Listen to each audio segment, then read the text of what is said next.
Error and their rectification chapter के अंदर आज लास्ट टॉपिक हम कर रहे हैं rectification of errors through P and L adjustment account and through capital account. P and L adjustment account की मदद से और कैपिटल अकाउंट की मदद से हमें एरर्स को अब ठीक करना है।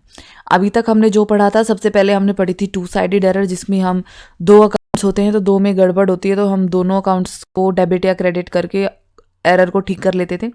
दूसरा हमने पढ़ा one sided error. One sided error में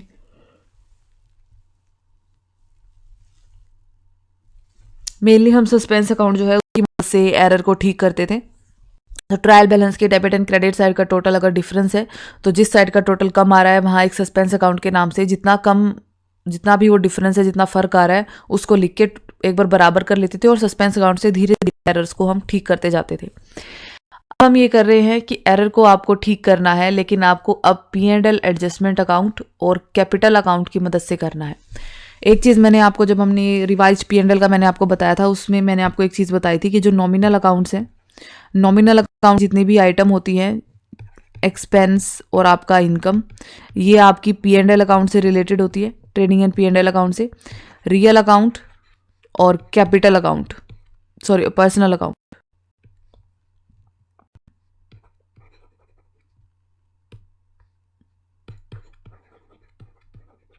जो कि जिसमें कि आपका कैपिटल वगैरह आ जाता है, तो ये जो चीज़ें होती हैं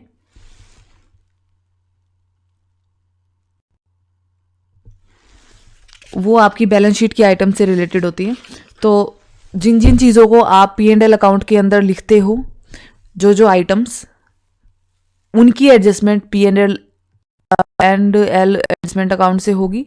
और जिन आइटम्स को आप कैपिटल अकाउंट में लिखते हो, जिसमें रियल और पर्सनल अकाउंट की आइटम्स आ जाती हैं, उसकी एंट्री आप उसकी जो एरर है वो कैपिटल अकाउंट के थ्रू ठीक की जाएगी। तो ये बात ध्यान में देने वाली बात है। जो आइटम आप प्रॉफिट एंड लॉस अकाउंट और ट्रेडिंग अकाउंट में डालते हो, यानी इनकम और एक्सपेंस जो नॉमिनल नेचर की हैं आपकी, उनकी entry P and L adjustment account से होगी और बाकी की एंट्री होगी आपकी कैपिटल अकाउंट से एडजस्ट होंगी।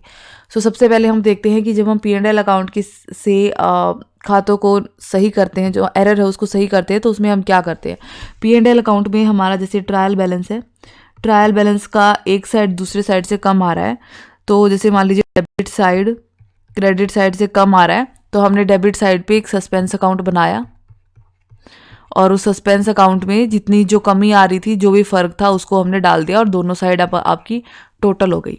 अब हम क्या करते हैं, जब भी एंट्री बनाते हैं तो उस केस में जैसे मान लीजिए आपने गुड्स परचेज किए हैं और उसको फर्नीचर अकाउंट से दिखा दिया, उल्टा करते हैं, तो एंट्री हमारी बननी चाहिए थी purchase account debit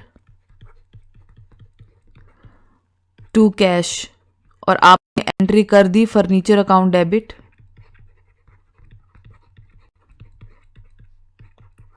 to cash. ठीक है, ये गलत एंट्री है, ये सही एंट्री थी, आपने ये वाली कर दिया है। तो परचेज जो होती है वो आपकी trading and profit and loss account में लिखी जाती है, तो परचेज उससे रिलेटेड है। तो एंट्री बनाते समय हम क्या करेंगे कि ये जो क्रेडिट साइड पे जो आप, जैसे मान लीजिए परचेज अकाउंट को आपको अगर मान लीजिए, अच्छा ये तो टू साइडेड एरर हो गई, एक मिनट, इसको ऐसे करते हैं। Purchase account debit to cash account आपको करना था, आपने कैश अकाउंट बनाया और आपने एक परचेज अकाउंट बनाया। ठीक है, वन साइडेड एरर करते हैं।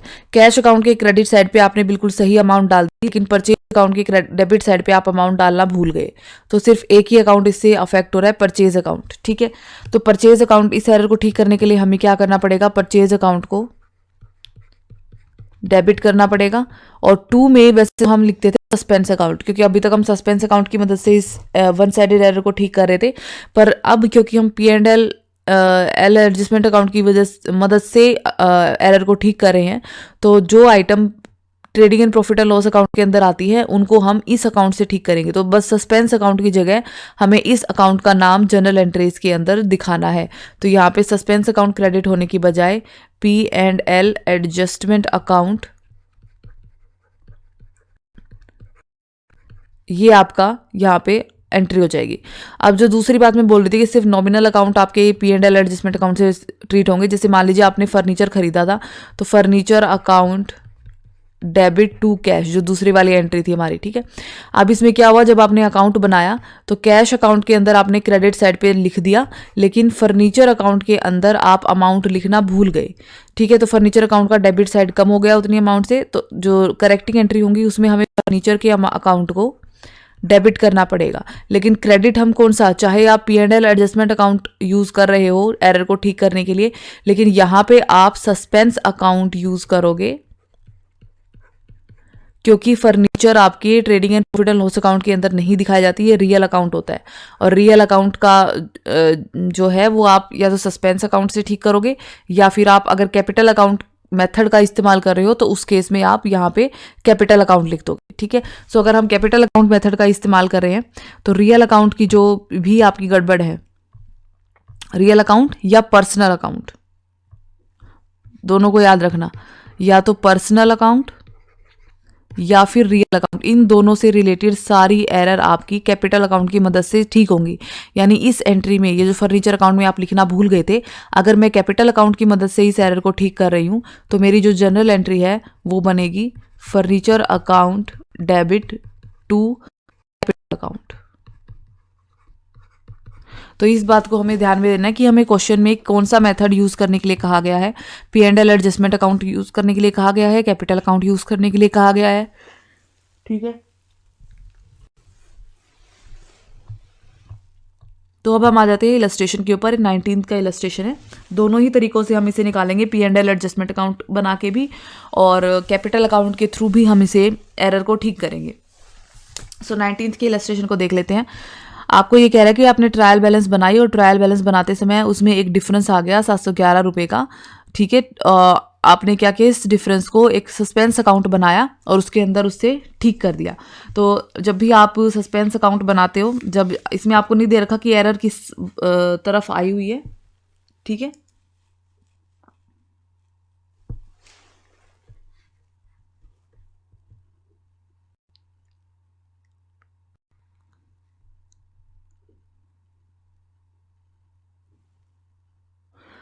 तो फिर हम देख लेंगे कि हमारा जो सस्पेंस अकाउंट हम बनाएंगे, ये दे नहीं रखा कि क्रेडिट साइड पे कमी थी या डेबिट साइड पे। जो भी आप सस्पेंस अकाउंट बनाओगे, ठीक है, एरर को ठीक करने के बाद, तो जिस भी साइड की अमाउंट आपकी, दोनों टोटल बराबर होनी चाहिए हमारे, कमी होगी मतलब उसी साइड पे ये ट्रायल बैलेंस का बैलेंस जो है वहाँ पे डाला गया होगा, ठीक है। तो इसको बैलेंसिंग फिगर के तौर पे हम डाल देंगे। तो सबसे पहले हम शुरुआत कर लेते हैं। फर्स्ट एंट्री आपकी अनएक्सपायर्ड इंश्योरेंस है 580 रुपये का, और सैलरी अनपेड है 800 रुपये की, has not been taken into account. आपने इनको अकाउंट में नहीं डाला है, आपने इनकी कोई भी एंट्री अभी तक नहीं बनाई है, ठीक है। अनएक्सपायर्ड इंश्योरेंस था और आउटस्टैंडिंग सैलरी थी। अनएक्सपायर्ड इंश्योरेंस ये आपका होता है इनकम की तरह से, ठीक है, ये आपका गेन होता है। और सैलरी अनपेड मतलब अभी तक आपने पेड नहीं की है, ये होती है आपकी आउटस्टैंडिंग सैलरी, मतलब ये अभी आपको पे करनी है, ठीक है। इसका होता है आपका क्रेडिट बैलेंस। और अनएक्सपायर्ड, अभी एक्सपायर नहीं हुआ है आपका इंश्योरेंस, अभी चल रहा है वो, तो ये आपकी गेन होता है आपका, तो इसका बैलेंस होता है डेबिट, ठीक है। ये कहना चाहता है कि आपने अनएक्सपायर्ड इंश्योरेंस और सैलरी अनपेड दोनों को ही अभी तक अकाउंट के अंदर नहीं डाला है, ठीक है। आपने कोई जर्नल एंट्री बना दी होंगी इसकी, बाकी सब ठीक कर दिया, लेकिन लेजर अकाउंट में अभी आपने इसको अकाउंट में नहीं डाला है, तो इसकी करेक्टिंग एंट्री बनानी पड़ेगी। आपने इनको अकाउंट में नहीं डाला का मतलब है ना ही आपने इसको डेबिट किया और ना ही आपने इसको क्रेडिट किया है, ठीक है। और ये दोनों ट्रांजेक्शन एक दूसरे से संबंधित नहीं है, ये अलग अलग है। इंश्योरेंस अलग होता है और सैलरी अलग होती है, ठीक है। तो ये दो अलग अलग एंट्री है। सो फर्स्ट ऑफ ऑल ये दोनों ही चीज़ें आपकी ट्रेडिंग नॉमिनल अकाउंट से रिलेटेड है, ठीक है, गेन एंड लॉस है। तो दोनों ही आपके क्या है, एक्सपेंस और इनकम से रिलेटेड है, तो नॉमिनल अकाउंट है दोनों। तो इनका हम P&L एडजस्टमेंट अकाउंट, आपको क्वेश्चन में यहाँ बोल रखा है कि आपको एक सस्पेंस अकाउंट बनाना है, जो हमने यहाँ पे बना दिया, और आपको एक P&L एडजस्टमेंट अकाउंट बनाना है, तो वो भी हम बना के सारा का सारा अपना जो एरर है, वन साइडेड एरर जो P&L नॉमिनल अकाउंट से रिलेटेड है, उसको हम P&L एडजस्टमेंट अकाउंट से ट्रीट करेंगे। सो सबसे पहले तो इसको डेबिट करना था, तो फर्स्ट एंट्री में डेबिट कर देंगे अनएक्सपायर्ड इंश्योरेंस अकाउंट डेबिट, तो क्रेडिट कौन सा अकाउंट होगा, क्योंकि हम P and L adjustment account बना रहे हैं तो यहाँ पे P and L adjustment account हो जाएगा, क्योंकि ये आपकी नॉमिनल अकाउंट की आइटम है।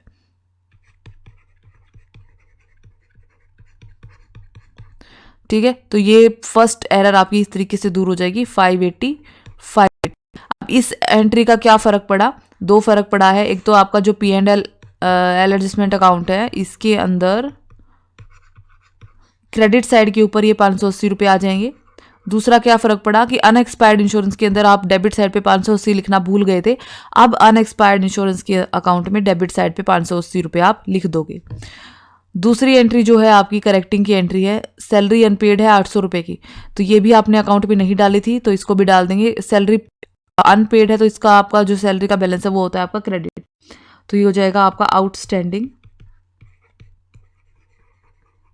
Salary account. ठीक है, so P and L adjustment account, तो एडजस्टमेंट अकाउंट के यहाँ चला जाएगा आपका 800 और सैलरी के क्रेडिट साइड पे चला जाएगा। ठीक है, तो आउटस्टैंडिंग सैलरी का क्रेडिट बैलेंस इसलिए होता है क्योंकि जो सैलरी होती है आपकी वो एक्सपेंस है और सैलरी का बैलेंस क्रेडिट होता है, तो आउटस्टैंडिंग सैलरी से आपका सैलरी अकाउंट का बैलेंस बढ़ जाता है कि अब आपको इतनी सैलरी और देनी है। ठीक है, तो इस वजह से इसको हम क्रेडिट करते हैं। नाउ नेक्स्ट है आपका सेकंड, जो सेकेंड एंट्री आपकी बोल रही है goods worth 400 were given away as charity. Charity में आपने गुड्स जो है वो दे दिए, and goods worth 600 were taken away by the proprietor. ये ड्राइंग है आपकी, but these facts had not been taken into account, but आपने इनको अकाउंट में नहीं लिया है। ठीक है,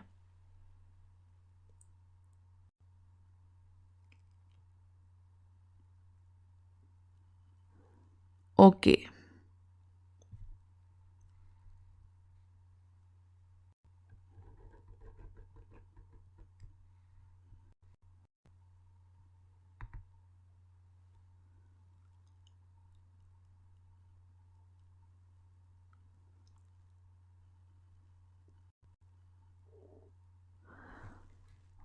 यहाँ पे इस ट्रांजेक्शन के अंदर एक चीज़ अब आपको ध्यान में रखनी है, goods taken away as charity जो होता है उसमें, क्योंकि मैंने आपको एक इलस्ट्रेशन में पहले बताया था कि ये जो गुड्स होते हैं इसको हम परचेज या सेल अकाउंट से शो करते हैं,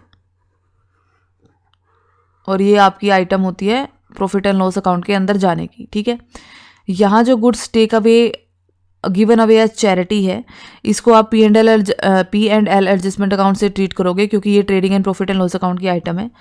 इस पर्टिकुलर केस के अंदर ये जो चैरिटी के तौर पे आपने गुड्स दिए हैं, इस पर्टिकुलर केस के अंदर जब आप इस एंट्री को ठीक करोगे तो यहाँ पे आप P and L adjustment account को डेबिट भी करोगे और इसी अकाउंट को आपको क्रेडिट भी करना पड़ेगा दूसरी साइड की एंट्री दिखाने के लिए। ठीक है, गुड्स जो आपने ले गए वो इस अकाउंट से आप शो करोगे और दूसरे क्रेडिट साइड पे भी आपको यही अकाउंट डालना पड़ेगा, क्योंकि इस अकाउंट से आप इस को एरर को ठीक कर रहे हो, तो ये इस तरीके से एंट्री बनेगी।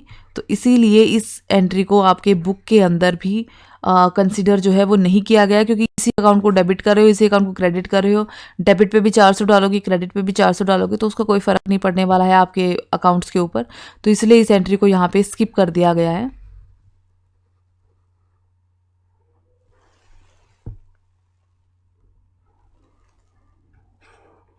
ठीक है, तो इस पर्टिकुलर एंट्री को आप ध्यान में रखेंगे। नेक्स्ट वाले को देख लेते हैं हम, जहाँ पे ड्राइंग हो रही है आपकी। ड्राइंग बेसिकली बिजनेस के लिए लॉस है, क्योंकि उससे पैसा निकल रहा है और वो भी पर्सनल यूज़ के लिए निकल रहा है प्रोप्राइटर के। और हम वैसे भी पी एंड एल अकाउंट इसमें बोल रखा है आपको कि आपको use P and L account adjustment करना है इसको ठीक करने के लिए। ठीक है, तो ड्राइंग जो है उसको हम गुड्स वर्थ इतना word taken by proprietor, goods लिए गए हैं क्योंकि, और गुड्स आपके परचेज में से जा रहे हैं, प्रोप्राइटर ने एज ए ड्राइंग लिया है, इसलिए इसको ठीक करने के लिए हम P and L adjustment account का इस्तेमाल करेंगे। और आपने इनको अभी तक अकाउंट के अंदर नहीं डाला है, तो आपने ड्राइंग अकाउंट को डेबिट भी नहीं किया है, तो यहाँ पे हम इस एंट्री को एरर को ठीक करने के लिए ड्राइंग अकाउंट को डेबिट कर देंगे और P and L adjustment account को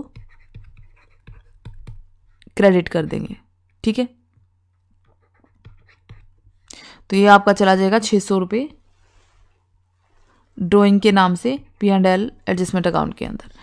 नेक्स्ट आपको कह रहा है कि 770 sorry 470 paid for freight on machinery purchased were debited to freight account as 740. ठीक है,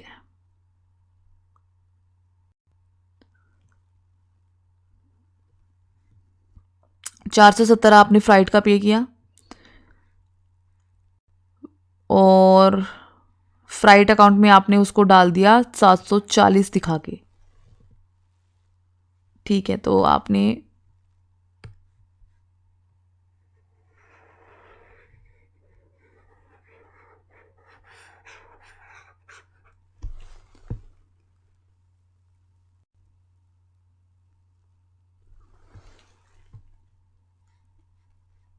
ठीक है, सो देखो आपने एक एसेट परचेज करी है और ये बात मैं पहले ही बता चुकी हूँ कि जब भी आप कोई एसेट परचेज करते हो तो उस एसेट को आप यहाँ तक लाने का, एसेट की बात हो रही है, गुड्स की बात नहीं हो रही, एसेट को आपके फर्म में लाने का और वहाँ पे इंस्टॉल करने तक का जितना भी खर्चा होता है टोटल, चाहे वो एसेट का प्राइस हो, चाहे उसका फ्राइट हो, चाहे उसका इंश्योरेंस हो, कुछ भी हो, उस एसेट की कीमत में शामिल होता है और उस एसेट के अकाउंट के अंदर ही दिखाया जाता है। ठीक है, लेकिन इस एंट्री में क्या बोल रहा है, फ्राइट आपने मशीनरी की परचेज पे किया था, मशीनरी आपकी एसेट है तो ये मशीनरी अकाउंट में जाना चाहिए था, पर आपने इसको डेबिट कर दिया फ्राइट अकाउंट से। ठीक है, तो आपको एंट्री तो ये बनानी चाहिए थी, मशीनरी अकाउंट डेबिट। ठीक है, तो बेसिकली आपने क्या किया, मशीनरी अकाउंट के डेबिट साइड के ऊपर आपने लिखने चाहिए थे कितने रुपए, 470, लेकिन आपने क्या कर दिया, फ्राइट अकाउंट के अंदर आपने इसको डेबिट कर दिया, वो भी 740 रुपए के साथ डेबिट कर दिया। ठीक है, तो अब यहाँ पे हमें एक तो ये चीज़ ठीक करनी है कि जो अकाउंट डेबिट होना चाहिए तो उसको डेबिट ही करना पड़ेगा, तो मशीनरी अकाउंट को डेबिट करना चाहिए तो मशीनरी अकाउंट आप डेबिट करोगे।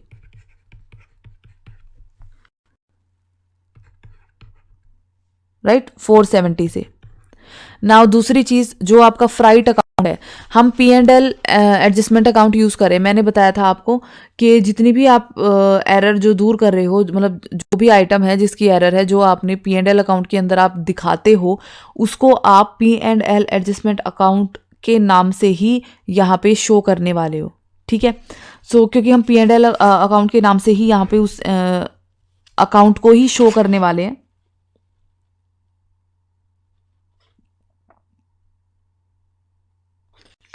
और यहाँ पे आपने फ्राइट अकाउंट को गलत डेबिट कर दिया है, जिससे डेबिट का बैलेंस बढ़ गया। तो देखा जाए तो हमें फ्राइट अकाउंट को यहाँ पे क्रेडिट करना चाहिए था, लेकिन क्योंकि हम P&L एडजस्टमेंट अकाउंट का इस्तेमाल कर रहे हैं और फ्राइट P&L एडजस्टमेंट अकाउंट के अंदर दिखाया जाता है और फ्राइट अकाउंट को गलत यहाँ पे डेबिट किया गया है, तो यहाँ पे हम जिस अकाउंट के नाम का यूज़ करेंगे, जैसे हमने वो चैरिटी वाले उस केस में किया था, यहाँ पे हम जिस अकाउंट के नाम का यूज़ करेंगे वो फ्राइट अकाउंट नहीं है, वो P&L एडजस्टमेंट अकाउंट आएगा, क्योंकि इसको नहीं करना था डेबिट और आपने कर दिया। अगर डेबिट करना ही होता तो हम उस हिसाब से और सिर्फ सिंगल एंट्री होती, सिर्फ फ्राइट वाली, सिर्फ एक अकाउंट के ऊपर फर्क पड़ रहा होता, यहाँ पे फ्राइट के अलावा किसी के ऊपर फर्क नहीं पड़ रहा होता, और फ्राइट को डेबिट करना होता और आपने नहीं किया होता, तो हम freight account debit to P&L adjustment account करते।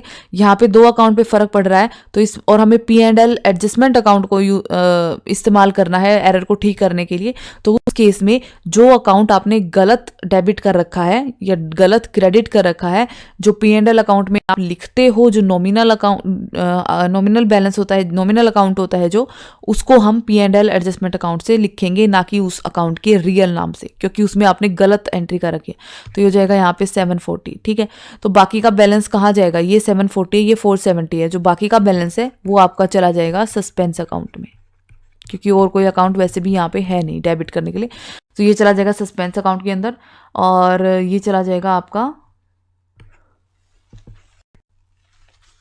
270। तो सस्पेंस अकाउंट के डेबिट साइड पे 270 आ जाएंगे फ्राइट के। ठीक है, P&L एडजस्टमेंट अकाउंट के नाम से, और यहाँ आ जाएंगे आपके 740 फ्राइट के नाम से। ठीक है, ये फ्राइट वाला था, फ्राइट को आपने ठीक किया था। नेक्स्ट एंट्री है, a credit of item of 38 rupees has been debited to a personal account as 83। ठीक है, तो कोई क्रेडिट आइटम थी, मतलब कोई अकाउंट था आपका जिसको आपको उस अकाउंट के इसको आपको उस अकाउंट के क्रेडिट साइड पे लिखना था। हमें नहीं पता कौन सा अकाउंट था, हमें इस बात को बताया नहीं गया है, लेकिन आपने उस अकाउंट के क्रेडिट साइड पे लिखने की बजाय किसी के पर्सनल अकाउंट में आपने डेबिट साइड के ऊपर उस चीज़ को शो कर दिया। तो एक तो यहाँ पे पर्सनल अकाउंट, ये ध्यान रखना है। तो P&L एडजस्टमेंट अकाउंट से हम इसको ट्रीट नहीं कर सकते। अब एक चीज़ देखो, मैं आपको एक बताती हूँ, हमने जो पिछली एंट्री करी थी वो आपको और भी क्लियर होएगी। पर्सनल अकाउंट की बात यहाँ पे हो रही है। पर्सनल अकाउंट को आपने गलत डेबिट कर दिया। अगर पर्सनल अकाउंट P&L अकाउंट में लिखे जाते तो इस एंट्री को ठीक करते समय इसको आपने गलत डेबिट करा है, तो अब सही करने के लिए हमें इसे क्रेडिट करना पड़ेगा। तो हम क्या करते, अगर ये पर्सनल अकाउंट की आइटम, नॉमिनल अकाउंट की आइटम होती पर्सनल की जगह, तो हम P&L अकाउंट एडजस्टमेंट अकाउंट को क्रेडिट कर देते इसकी बजाय। ठीक है, क्योंकि ये गलत डेबिट हुई है, ठीक करने के लिए क्रेडिट करना होता, तो हम पर्सनल इस अकाउंट को लिखने की बजाय हम लिख देते P&L एडजस्टमेंट अकाउंट। ठीक है, लेकिन क्योंकि ये पर्सनल अकाउंट है और personal account P&L adjustment account से ठीक नहीं होते हैं, तो उस केस में हमें इसी अकाउंट को लिखना पड़ेगा, इसी अकाउंट को। दूसरी चीज़, यहाँ पे दो अकाउंट, एक तो ये क्रेडिट आइटम थी, हमें नहीं पता कौन सी अकाउंट में थी, वहाँ पे आपको क्रेडिट करना चाहिए था, पर आपने पर्सनल अकाउंट को डेबिट कर दिया। ठीक है, तो अब देखो एक चीज़ बना लेते हैं। पर्सनल अकाउंट को डेबिट नहीं करना था, आपने कर दिया, तो ठीक करने के लिए इसको क्रेडिट करना पड़ेगा। तो टू पर्सनल अकाउंट 83 रुपीज से। ठीक है, ये पता नहीं कौन सा अकाउंट है, नाम नहीं दे रखा, बस उसके क्रेडिट में 38 रुपये लिखने थे आपको।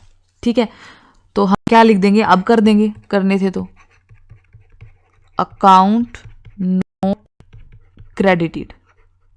जो भी अकाउंट था, हमें नहीं पता कौन सा था, क्रेडिट करना था, हम अब कर रहे हैं उसको 38 से। ठीक है, तो क्रेडिट साइड तो हो गई मेरी, तो डेबिट साइड पे कौन सा अकाउंट आएगा? डेबिट साइड पे P&L एडजस्टमेंट अकाउंट आ नहीं सकता, क्योंकि यहाँ पे आइटम उससे रिलेटेड है ही नहीं, नॉमिनल अकाउंट तो हमारे पास है ही नहीं, इसका तो हमें पता ही नहीं कौन सा अकाउंट है, और ये पर्सनल है।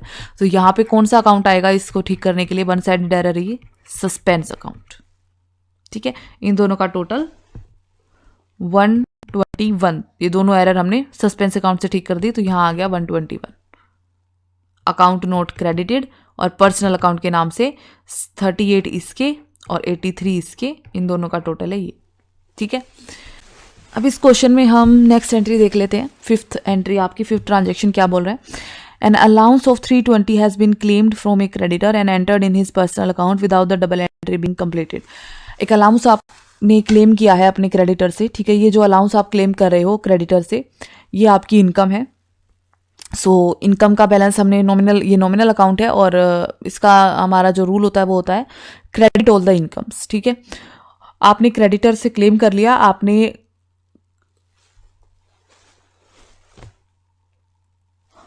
क्रेडिटर के पर्सनल अकाउंट के अंदर तो ये एंट्री डाल दी। ठीक है, लेकिन आपने डबल एंट्री नहीं कंप्लीट करी, मतलब क्रेडिटर के तो अकाउंट में आपने डाल दी, लेकिन आपने अलाउंस के अकाउंट को क्रेडिट नहीं किया। ठीक है, सो बेसिकली आपने जो ये अलाउंस रिसीव करा है, इस अलाउंस के अकाउंट में आपने क्रेडिट साइड पे अमाउंट डालनी थी, वो आपने नहीं डाली, आप भूल गए। तो अब हमें इसे ठीक करना पड़ेगा। अलाउंस जो होती है आपकी यहाँ पे नॉमिनल अकाउंट है, तो P&L एडजस्टमेंट अकाउंट से ठीक होगा, तो इसको क्रेडिट करना था, तो अब हम क्रेडिट कर देंगे, लेकिन क्रेडिट ये होगी आपकी P&L एडजस्टमेंट अकाउंट से।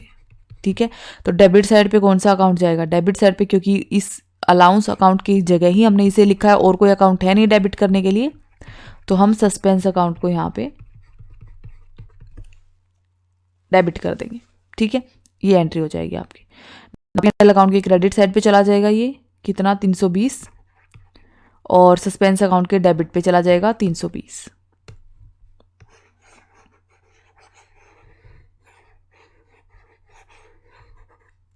नेक्स्ट बोल रहा है कि cash purchase from Gopal 500 rupees were recorded both in cash book and purchase book and was posted from both the books. Okay, cash purchase, ये इंपॉर्टेंट चीज़ है। आपने कैश परचेज करी है, आपने उसे कैश बुक में भी दिखा दिया और परचेज बुक में भी दिखा दिया, जबकि परचेज बुक में हम सिर्फ वही आइटम लिखते हैं जो कि आपकी क्रेडिट परचेज होती है। कैश परचेज या कैश सेल को हम सीधा कैश बुक के अंदर एंट्री करते हैं। ठीक है, जर्नल एंट्री की बात नहीं कर रही मैं, अकाउंट की बात कर रही हूँ। कैश परचेज और क्रेडिट परचेज को हम कैश बुक में दिखाते हैं और परचेज बुक के अंदर हम सिर्फ क्रेडिट परचेज को ही दिखाते हैं। सो क्रेडिट, आपने परचेज अकाउंट को गलत क्रेडिट कर दिया, यहाँ पे सॉरी गलत डेबिट कर दिया। परचेज अकाउंट का बैलेंस डेबिट होता है, तो आपने परचेज अकाउंट बुक को गलत डेबिट कर दिया। अगर आपने परचेज बुक के डेबिट साइड पे गलत अमाउंट डाल दी, उसको बढ़ा दिया, तो ठीक करने के लिए हमें उसे क्रेडिट करना पड़ेगा। और क्योंकि परचेज आपकी trading and profit and loss account की आइटम है, तो ये क्रेडिट भी होगा, तो ये P&L एडजस्टमेंट अकाउंट से होगा।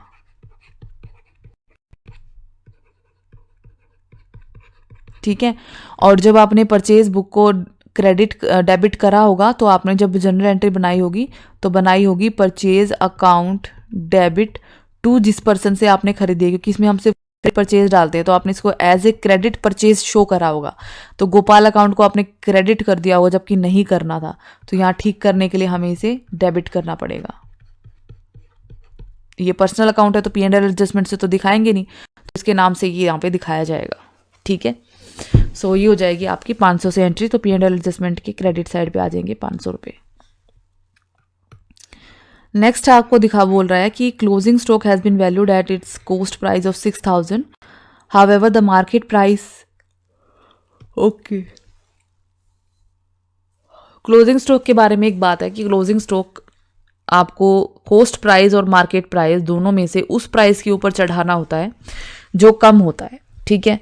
और यहाँ पे आपने कॉस्ट प्राइस पे वैल्यू कर रखी है, जबकि आपको करना चाहिए था मार्केट प्राइस के ऊपर। यानी आपने,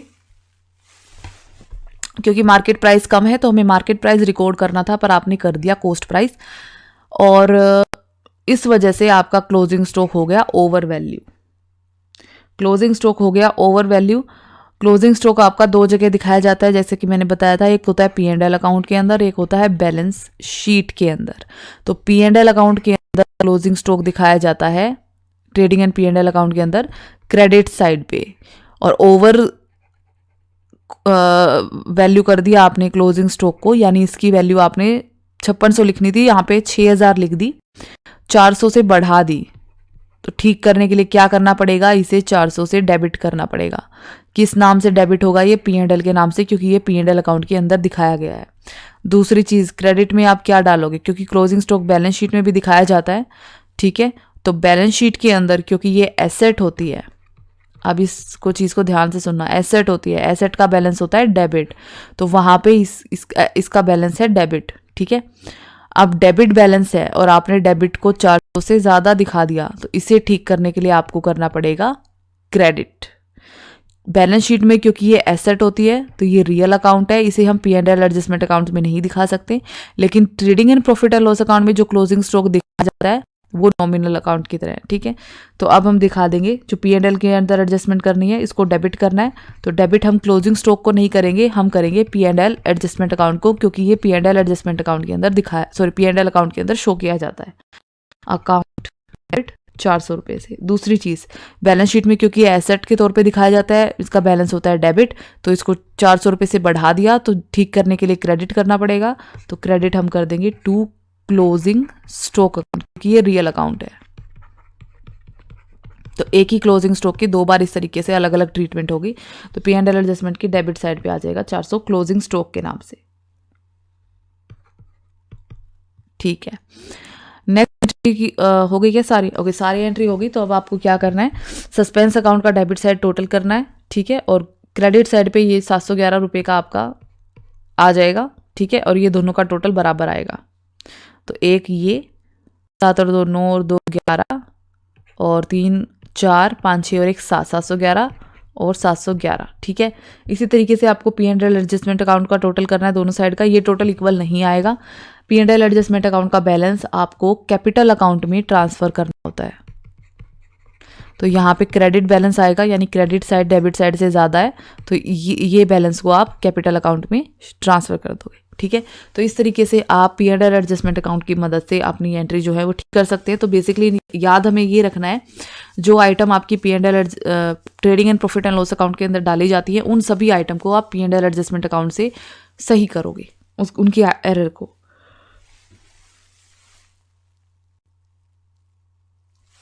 नेक्स्ट लेक्चर के अंदर हम कैपिटल अकाउंट वाला जो कॉन्सेप्ट है हमारा कि कैपिटल अकाउंट की मदद से कैसे आपको अपनी एंट्रीज को ठीक करना है वो देखेंगे।